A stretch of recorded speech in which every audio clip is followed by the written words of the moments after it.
Cari fratelli e sorelle, buongiorno. Oggi apriamo un piccolo percorso di riflessione su 3 dimensioni che scandiscono, per così dire, il ritmo della vita familiare: la festa, il lavoro e la preghiera. Incominciamo dalla festa. Oggi parleremo della festa. E diciamo subito che la festa è un'invenzione di Dio. Ricordiamo la conclusione del racconto della creazione nel libro della Genesi che abbiamo ascoltato. Dio nel 7° giorno portò a compimento il lavoro che aveva fatto e cessò nel 7° giorno da ogni suo lavoro che aveva fatto. Dio benedisse il 7° giorno e lo consacrò perché in esso aveva cessato da ogni lavoro che egli aveva fatto creando. Dio stesso ci insegna l'importanza di dedicare un tempo a contemplare e a godere di ciò che nel lavoro è stato ben fatto.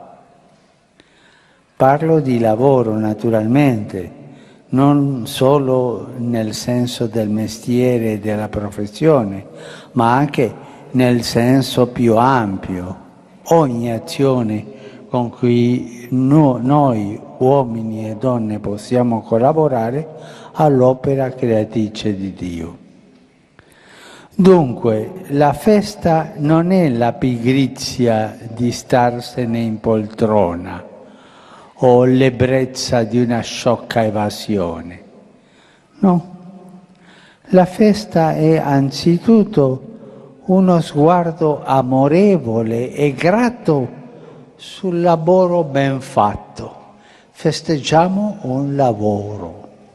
Anche voi, novelli sposi, state festeggiando il lavoro di un bel tempo di fidanzamento. E questo è bello.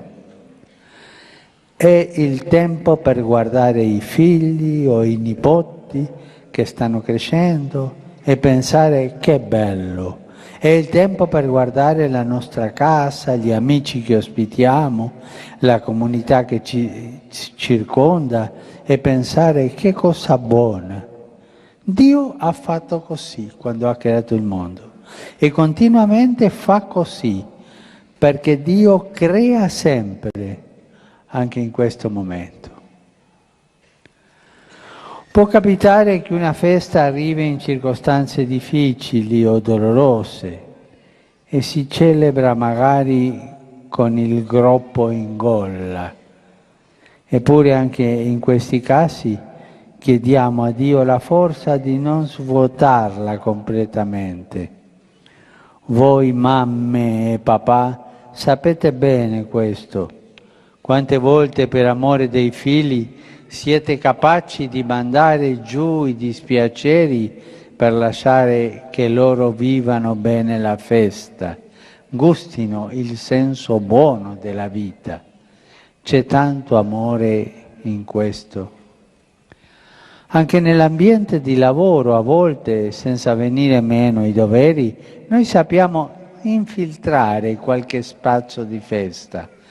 Un compleanno, un matrimonio, una nuova nascita, come anche un congedo o un nuovo arrivo. È importante fare festa. Sono momenti di familiarità nell'ingranaggio della macchina produttiva. Ci fa bene. Ma il vero tempo della festa sospende il lavoro professionale ed è sacro perché ricorda all'uomo e alla donna che sono fatti ad immagine di Dio, il quale non è schiavo del lavoro, ma Signore, e dunque anche noi non dobbiamo mai essere schiavi del lavoro, ma signori. C'è un comandamento per questo, un comandamento che riguarda tutti, nessuno escluso. E invece sappiamo che ci sono milioni di uomini e donne e addirittura bambini schiavi del lavoro. In questo tempo ci sono schiavi, sono sfruttati, schiavi del lavoro. E questo è contro Dio e contro la dignità della persona umana.